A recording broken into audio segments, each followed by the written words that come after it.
Hello, and welcome to PB Machine, Episode 6, Solocast. Hard to be sure. Sometimes I feel... Hello, faithful listeners, all 5 of you. We are growing exponentially. Unfortunately, Ben isn't available to record this because he's predisposed with work and stuff, trying to earn money. Why would you do such a thing? I have no idea.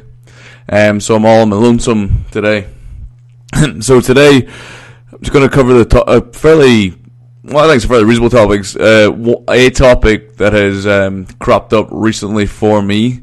So I'm looking to do a meet, hopefully, on April the 18th for the Scottish Caledonian Championships, which I've not actually signed up for yet, which I think might be a huge mistake. But they've reopened the entries, so I should be able to get my entry in. Anyway, by the wayside, what I was looking at is organising your training, basically, and the actual process of going about that, how you do it, why you do it, factors to think about. I'm not going to go into like a huge masterclass on how to balance volumes and intensities and how to peak and whatnot, just more of a practical guide of how to string together your training. So when you're thinking about putting together training for a meet is quite a nice little example. So I put the date in and worked backwards from the day. So I've got 7 weeks time to hit the training, to complete the training loads or the training volumes and training intensities that are going to allow me to hit my targets for the day and hopefully hit them easy. What I'm doing for my meet targets is I'm trying to undercook myself. So I'm trying to come on the platform and not PB, just come in, hit a reasonably heavy weight and make it look easy, and do that again and again rather than teetering on the edge all the time or trying to set new personal bests all the time I hit a platform. I think it's nice just to go from meet to meet and just go 9 out of 9 and then do it again and then do it again. And then over time with that process, you're just going to be setting bigger totals and bigger totals and bigger totals. I think it's a much better psychologically because you build up momentum and you're more confident and you're constantly going forward. But to use that example there's a defined timeline. So I've got 7 weeks. There's defined goals. I know I'm aiming for a squat, I'm aiming for a bench, and I'm aiming for a deadlift of X number, X caliber, X number, X load. I've defined more of a qualitative goal within that. I want them to be easy. So if I want it to be easy, when I'm sitting down, setting the goal, then I'm thinking, right, what's realistic? What am I capable of right now with 7 weeks of training in different conditions? What do I think I'm going to be capable of? And now I've said that I'm going to undercook myself, so I'm going to undercook myself, and this is what I'm going to do. Put the goals down on paper after thinking about it, so this can be extrapolated to anything. You think, right, I want a bigger bench press, or I want to be fitter, or I want to lose weight, or I want to do whatever. Sit down and just think about realistically in the next block of training, what is a realistic, what do you think you're capable of? What do you think would be good to hit? What do you think realistically you'll definitely hit? And I would work within that definitely hit to would be good to hit range. So if things are 100% perfect, what's the 95 and 90%? What do they look like over the next 4 weeks, 8 weeks? Look to hit those markers rather than constantly trying to hit that 100% marker. Because if you're constantly trying to hit an 100% marker, then probably you might hit it one time, brilliant. Might hit it 2 times, brilliant. But eventually you're going to start missing the marker. And then when you start missing the marker, you're going to start missing reps in training. You're going to start going too hard in your conditioning. You're going to start overreaching your speed training. Whatever your training contains, if you're constantly training for that 100% goal marker, then as soon as you start falling short of that goal, you're going to start the backward slide. And once you start the backward slide, you've pretty much just got to start from the process. You got to start the process again because you've overreached, or you've just basically dug yourself in a hole. And once you've dug yourself in the hole with training, the only way to get out of the hole is to reduce the training intensities and reduce the training loads drastically to allow yourself time for recuperation, regeneration, and time to build back up again. So before you even start thinking about how to put together your program and how to organize your program, you need to think about what your goals are over the time frame. So I think if you're a recreational trainer and you don't train for sport, you don't have defined markers of time or timelines to work towards. So if you're a powerlifter, weightlifter, shot putter, strongman, Highland Games player, track athlete, whatever, you have defined competition dates and defined goals for those competition dates. It's a lot easier to plan your training because you have definite timelines, definite goals. And it kind of makes it easier for you in that respect. If your goal is just to get bigger, your goal is to lose weight, your goal is to look a bit better with your shirt off, your goal is to get a bit stronger, maybe you play rugby recreationally, so you'd like to be a bit bigger, a bit more powerful for your sport. If your goal is maybe you run marathons, maybe you want to be a little bit you want to run a little bit faster than the next marathon, but you only have that's probably more of a powerlifter thing. If you do it in that sense, it's probably a bad example. Let's say you're a recreational runner and you want to take your 10k time down, or you want to take that Saturday run down. You've got to be thinking in any of these scenarios. You can't really think out in it what I'm doing in a year's time. What am I doing in 2 years' time? What am I doing in 3 years' time? You're not going to be able to plan your training to that extent. It's not feasible. You've got to think, what's a good chunk of time? 3 weeks, 4 weeks, 2 weeks, 5 weeks. Cool, right. So 6 weeks. I certainly wouldn't go out any more than like 10, 12, 15, 16 weeks. Keep it like a month's a nice time frame to work in. Or like 4 to 6 weeks is a nice time frame to work in. So then you've got your time frame. So then you've got to look at that within that time frame. What's the goal at the end of these 6 weeks? What's the goal at the end of these 4 weeks? I'd like to hit that 90-95 percentile goal. So I want to improve, but 2%, 3%, whatever. So let's say I'm training for general strength, general size. Currently I'm benching 100 kilos for 5. I would like to bench 100 kilos for 8 in the next 6 weeks. That's a nice little bump up. Or maybe I like to bench 105 kilos for 5. Or I'm doing 100 for 5 now. Right, within the next 6 weeks, what is a feasible loading pattern? What is a feasible system that I can use to achieve that goal? And what you need to do is you need to get you need a defined amount of time, but once you have that defined amount of time, you need something that can be cyclically used. So a perfect example is like within a 4-week timeline, like a 5-3-1 program where there's 3 weeks of building and then there's a 1-week deload. There's a 4-week block of training that you can run indefinitely until either you get bored of it or start stalling out, and you can use it for general strength goals. I don't necessarily care what my 1RM is, but I'd quite like to have a stronger upper body, so I need to be stronger at push-pull, a stronger lower body, so I need a stronger squat, like a stronger back, so I need a stronger deadlift. Here's a general strength program that you can run month on month to achieve those goals and not be constantly overreaching. Something like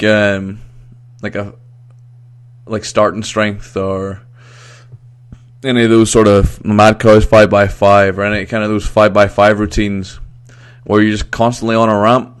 It's just 5x5 as heavy as I can go, Those work for beginners because beginners just need a system. They just need stability. They just need to come in and train, basically. Train guided. They don't really need guidance with the training. They just basically need to be doing something and doing it regularly and doing it with intent to improve. Like a linear sort of 5x5, the workout stays the same, the week structure stays the same, and your only intention is to lift heavier weights, time in, time out. Doesn't matter what the sets and reps are, it's irrelevant. That sort of program is terrible once you get past a certain training age, a certain maturity, because it's going to work for like 2-3 weeks, and then you're in the hole because you're constantly trying to be better. What you want to stay away from is week on week, constantly trying to get improvement. That kind of training is going to dig you into the hole, and that's basically what you're doing when you're planning your training, is staying out from the hole. Stay away from that process of digging, like and it's not overtraining per se, it's overreaching more so. If you consistently overreach, then you will overtrain eventually. It's pretty hard to overtrain with weights. It's really easy to overtrain with sports training and running. So another example within this context of planning your training, if you want to, let's say you want to improve, you're a recreational runner, you run the same 5k route on a Saturday, and you'd like to see that 5k time come down. Right, let's look, what's the current time? Right, the current time is 10 minutes for this 5k. That's probably a ludicrous time for a time. Maybe let's say it's 30 minutes, because 10 minutes is probably ludicrous. It's 30 minutes for 5k, okay. Let's say it's shit. Let's say it's an hour, right? So it takes me an hour to do 5k. So it takes me 10 minutes to do 1k. Right. So what can I do within my training week? I train 3 times a week. Within that time, what's my limiting factor here?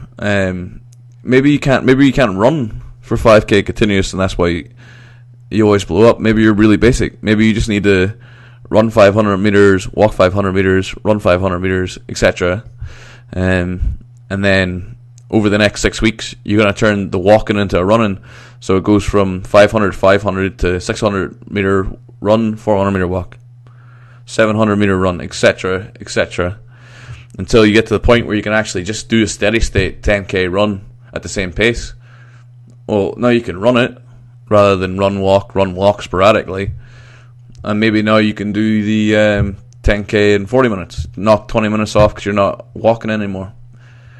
And then in the next block, maybe you're looking at, right, okay, so I can do that. Maybe I just need to do 5k 3 times in a week. So you run 5k 3 times in a week. And then just through attrition and doing it, the next time you test, maybe you're 35 minutes. Right. Maybe I'll just do that again. Maybe you come to 34 minute on the 10k. Things start getting a little bit attritional. Now, is at this stage when things start getting attritional, now you need to switch what you're doing, change your emphasis, change your focus. So the example on a 5x5 workout, if you do the same squat load week in, week out, and you actually get to the point where you're losing reps, so you're doing you do a 5, a 4, a 4, a 4, and a 3. Next workout you go 5, 3, 3, 2. When your results start dropping workout on workout, that's when you need to kind of pull back, pull yourself out of the hole, and then start thinking, what can I do? And this is when you need to start looking at programs like a 5-3-1, or for running, you need to start focusing more on detail. Right, how fast can I run 1k? How fast can I run? What if I do 6 1ks in one session, but with adequate break, and I'm running at a faster tempo, more of an interval type run. And then on the other days, maybe you do more like a tempo run, where you're running that 10k, you're running that 5k, but you're running at a real sub-maximal pace and just trying to hold a nice running technique.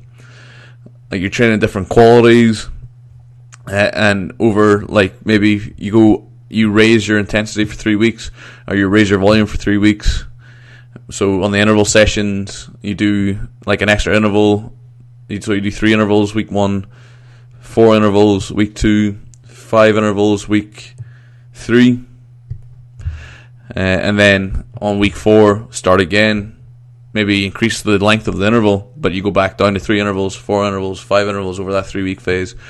So you're waving your training. You're not constantly just on a ramp trying to go add an interval here, adding 500 meters this week, 500 meters next week, or adding 2.5Ks to this workout here, adding 2.5Ks to that workout there. Because what you're doing, you're trying to balance. Well, basically, if you want to read in more depth, it's called fitness fatigue theory. If you want to go more in depth, you don't really have to go that in depth to understand it. basically you're looking at every time you train or you do a training session, you're inducing stress and fatigue, and it's the recovery from that stress and fatigue that's going to make you fitter. But when you're engaged in a training cycle, you might actually find on week 3, when the training loads are at their greatest, the training intensities are at their greatest, you might actually feel worse. Like when you're doing your squat workouts, your heavy squat workouts, you don't feel as fresh when you're doing the workout. You can still get through the work, but maybe you're doing, like, say for example, you're doing a workout where you're doing 200 kilos in the squat. Week 1 is 5 sets of 3. Week 2 is 5 sets of 4. And week 3 is 5 5s. You might actually find, even though you get the 5 5s done, you might see straight from set 1 you feel like absolute shit. Whereas in week 1, when you did the 5 3s, the first set of 3, the weight felt real easy. Or when you're doing like an interval training session, like you might be holding your time, so maybe you're doing 5 lots of 400 meters, or let's do something I know. So maybe you're doing 10 lots of 15 seconds, and you're running the 70 meters, 15 seconds on, 15 seconds off for the running session. And then you're holding that 15 second time for the 70 meters. So the first week is 3 sets of 10, next week's 3 sets of 11, third week's 3 sets of 12. You find that during the runs, even though you're still making times on week 3, you feel like ass, whereas the first session, maybe you're making them all pretty easy. Because invariably, if you're coming into the new training cycle and you've come from a lighter period of training, or you've come from a deload, you haven't accumulated any fatigue. So because you haven't accumulated any fatigue, you might feel fresher, your results might be slightly better, but your train state is lesser. So over the 3 weeks, you build up to a state where the training loads have been higher, you've built up a higher level of fatigue. But with that higher level of fatigue, you've done the training stimulus, you've engaged in the training sessions. So when we go into week 4, maybe if we reduce, maybe we take a deload or a taper. So week 4, you feel like absolute shit. You're doing lighter weights and they feel hard. Let's say we go back to that 200 5x5 workout. Maybe you're doing 3 doubles at 200, same intensity, and you come in and you're ragging the crap out of it. Feels like ass, but you're on your deload, so you're just getting the work done. So you come through that week, and then you come to the 5x3 workout on the next cycle of 205 kilos. Well, 205 feels like nothing. You've done the 3 week accumulation phase. You've had a deload. You've recovered. You've regenerated, and now we're starting the next 3 week training block, and you feel much better. You feel like the 205, which you would have struggled to squat for 3 before, is now piss easy. And then we begin that cycle again of the 3 weeks up and the 1 week down, or the 5 weeks up and the 1 week down, or the 6 weeks up and the 1 week down, or the 8 weeks up in the competition with the 3 week down phase. Basically, when you're looking at that longer time frame, you're looking at what's a feasible amount of time to push this. So typically for weight training, like 3 to 4 weeks is the best. If you're pushing 3 to 4 week building with like a week down step, that's kind of almost consensus on what's best. 3 weeks tends to be a bit of consensus. What you can do, you can get a little bit smarter. You can do like an overload week, and then like a 3 week build phase, and then a deload phase. If you want to do like kind of the Mike Stone, or he's took it funny for Shansky, but you basically do what they call a concentrated load, and then the next week's training volumes, say 80% of that. The training volume the next week's 90% of that. The training week after that's 95% of that, and then you take like a deload of like 70% volume or 60% volume or whatever you want to do. But basically you have a huge volume. So say you do 5x5, and then you go back to 3 sets of 5, and the workout, like the 5x5 workout's your heaviest weight, and then the 3x5 workout on week 2's lighter, week 2 slightly heavier, week 3 heavier, maybe it's the same weight you used in week 1 on week 4, maybe it's slightly heavier. So if you looked at a bar chart, there'd be a large bar, a small bar, a medium bar, and then a larger bar, but not quite as large as the first bar. And then the week 5 is like a really small bar where the training loads are greatly reduced. So when you're planning your training, it needs to be cyclical in nature. You need to take into account the amount of lifts you're doing in the week, or the amount of volume you're running in the week, the speed you're running at, the times you're running at, the weights you're lifting, the amount of exercise you're doing, what you're concentrating on. These things together, put in a cyclical, in a small enough chunk of time so that they can be repeated easily. So if you go on a 3-week build with a 1-week deload, it's very difficult to accumulate enough fatigue that you're going to get into, you're going to dig yourself into that hole. You're going to start getting in that overtrained state. So yeah, that's where you look at it from the organizational, from a goal setting point of view, organizational from a good time frame to work in point of view, and then organization of the week to week training volumes and training loads, so they're cyclical in nature. You're taking into account your fatigue levels. You're taking into account your recovery, so there's recovery built into your programming.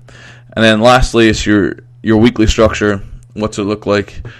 Are you doing heavy legs Monday, Tuesday, Wednesday, Thursday, Friday, Saturday, Sunday? Are you doing heavy bench Monday, Tuesday, Wednesday? When's good times to have this training in?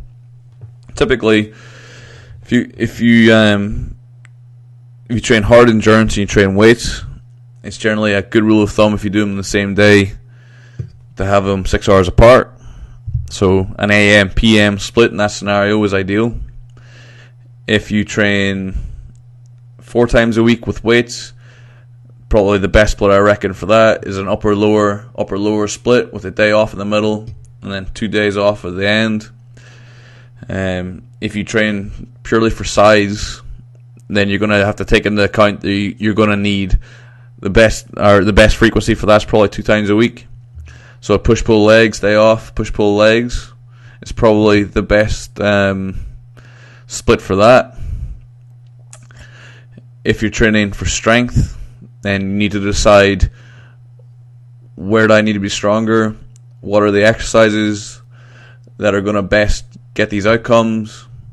So if I want to get better at squat because I want a bigger squat, then you have to prioritize squat.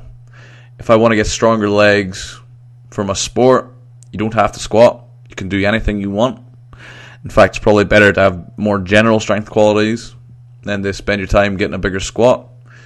You need to spend time doing things like deadlifts, trap bar deadlifts, front squats, single leg squats, walking squats, because the strength you need is going to be more general.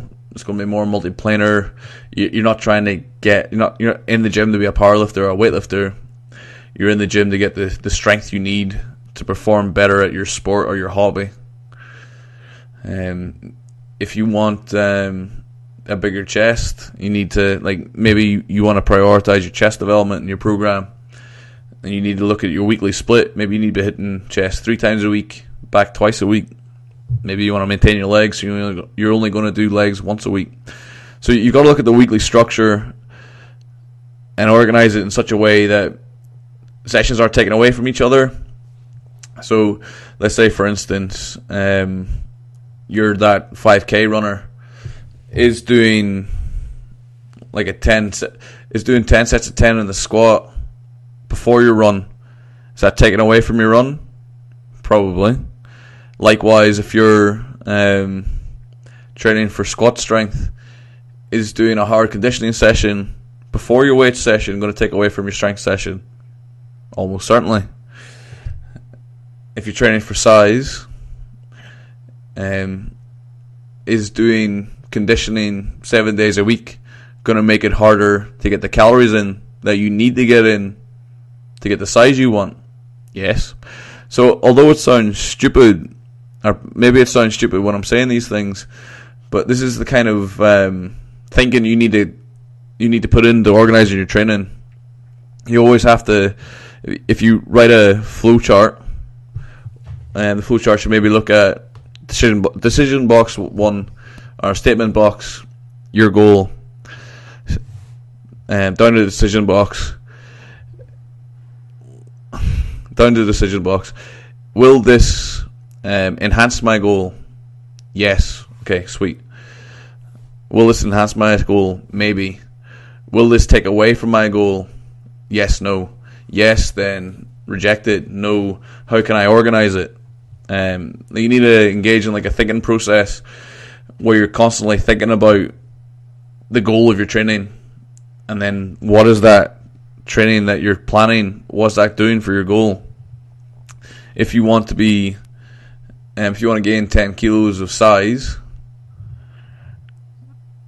but you also want to do sport 6 days a week, is it realistic that you're going to gain 10 kilos of size with 6 days of sport, even with banned substances? Probably not. You're going to need to reduce. You're probably going to need to, you're going to need to prioritize. So maybe you need to reduce the amount of sport you're partaking in, or if you really, really want to do the sport, do you need the size? Is it going to hamper you in your sport? If you're training for soccer and all you want to do is play soccer and be good at soccer, if you're 70 kilos, being 90 kilos or being 80 kilos going to make you slower? Probably, if you don't gain it in good weight and gain it with the leg strength or the relative strength to go with it. So if you just put on upper body size, don't do the leg strength, then if you gain 10 kilos, you're going to be slower. You're not going to be as fit. You're going to feel like shit about the park. You're going to feel cumbersome. But if you gain those 10 kilos and increase your relative strength, then maybe you'll find, oh wait, I'm faster, I'm more agile. But you're looking at, this training is aiding to me as a footballer, as a soccer player. It's not here, you're not here to look like Arnold Schwarzenegger, as awesome as that would be.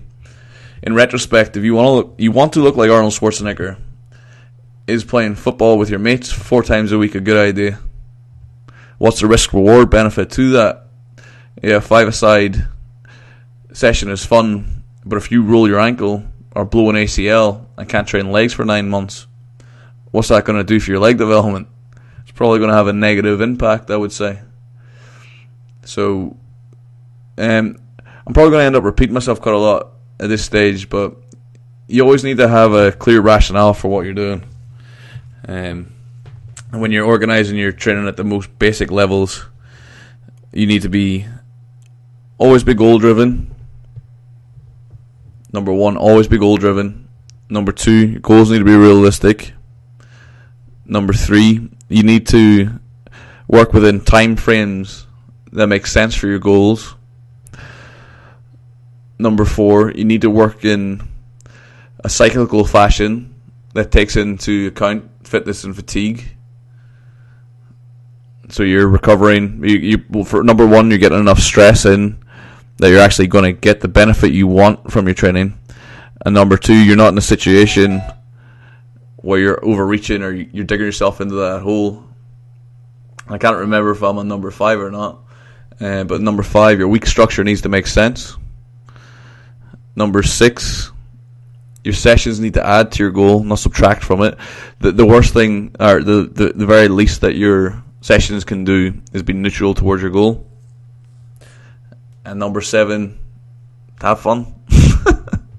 That's probably a bit more serious than I would personally like on this podcast, but hopefully you've found this useful. So I'm looking to record another 2 episodes for this week with Ben. So the next episode should be out on Thursday. Until next time, I've been Mark. Any questions, send them to speedpowerperformance@gmail.com. Leave your comments under the YouTube. If you listen to this on iTunes, please give us a 5-star rating. 5 out of 5 would bang. Till next time, this is Mark. Catch you on Thursday.